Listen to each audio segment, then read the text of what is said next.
نحمدہ و نصلی علی رسولہ الکریم. Viewers from mine of knowledge, السلام علیکم.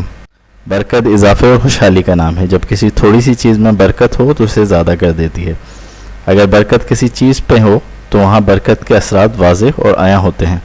جس چیز میں برکت ہو تو بہت سے لوگ اس سے فائدہ اٹھا سکتے ہیں. مال و دولت، وقت، علم، اولاد، ہر چیز میں برکت کے اثرات رونما ہوتے ہیں.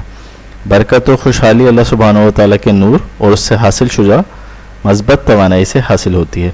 یہ نور اور زیادہ تر قرآن سے، درود پاک سے، تسبیح و استغفار سے حاصل ہوتا ہے.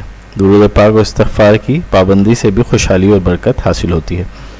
سیدنا نوح علیہ السلام کی دعا قرآن پاک میں مذکور ہے. اس میں تو نوح علیہ السلام نے کہا، تم اپنے پروردگار سے مغفرت طلب کرو، بے شک وہی بخشنے والا ہے. وہ تم پر آسمان سے موسلا دھار بارش برسائے گا.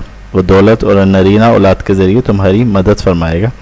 وہ تمہارے لیے باغات بنا کے تمہارے لیے نہریں بہا دے گا.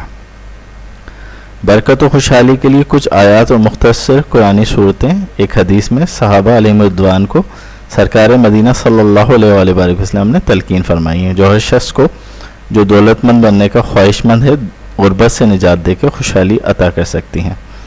تفسیر مظہری بحوالہ ابو یعلا حضرت جبیر رضی اللہ تعالیٰ عنہ فرماتے ہیں، رسول اللہ صلی اللہ علیہ وآلہ وسلم نے فرمایا، کیا تم میں سے یہ اس طرح چاہتے ہو کہ تم سفر میں جاؤ تو وہاں تم اپنے سب رفقا سے زیادہ خوشحال بامراد ہو اور تمہارا سامان زیادہ ہو جائے؟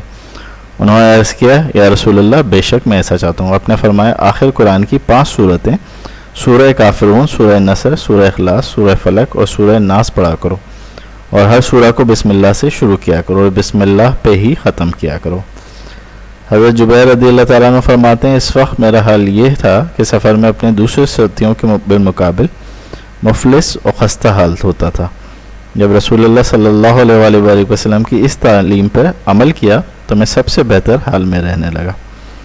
اس حدیث اور دلالت النص سے معلوم ہوا جو کوئی ان 5 صورتوں کو نماز میں یا چلتے پھرتے یا خاص کر سفر میں اس طرح سے پڑھے گا کہ شروع میں بسم اللہ اور آخر میں بسم اللہ پڑھنے کا اہتمام کرے گا تو اس کی طرف دولت و خوشحالی تیزی سے بڑھے گی. اس کے علاوہ حضرت ابراہیم علیہ السلام کی دعا فراغی رزق کے لیے بہترین ہے. اس کو پڑھنے کا معمول بنانے والا جلد دولت و خوشحالی دیکھے گا انشاءاللہ عز و جل. آپ فرماتے ہیں، اور جب ابراہیم نے کہا، اے میرے رب، اسے امن کا شہر بنا دے اور اس کے رہنے والوں کو پھلوں سے رزق دے جو کوئی ان میں سے اللہ اور قیامت کے دن پہ ایمان لائے.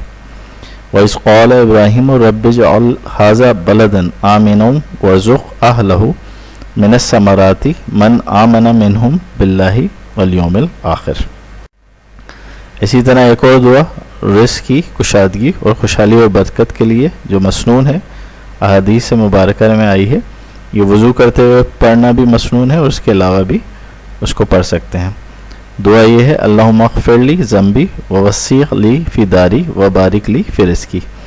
اے اللہ، مجھے میرے گناہوں کی معافی دے دے اور میرے گھر میں وسعت دے اور میرے رزق میں برکت عطا فرما. یہ دعا چلتے پھرتے پڑھنے کی عادت ڈالیں. نماز کے اندر پڑھیں اس کو.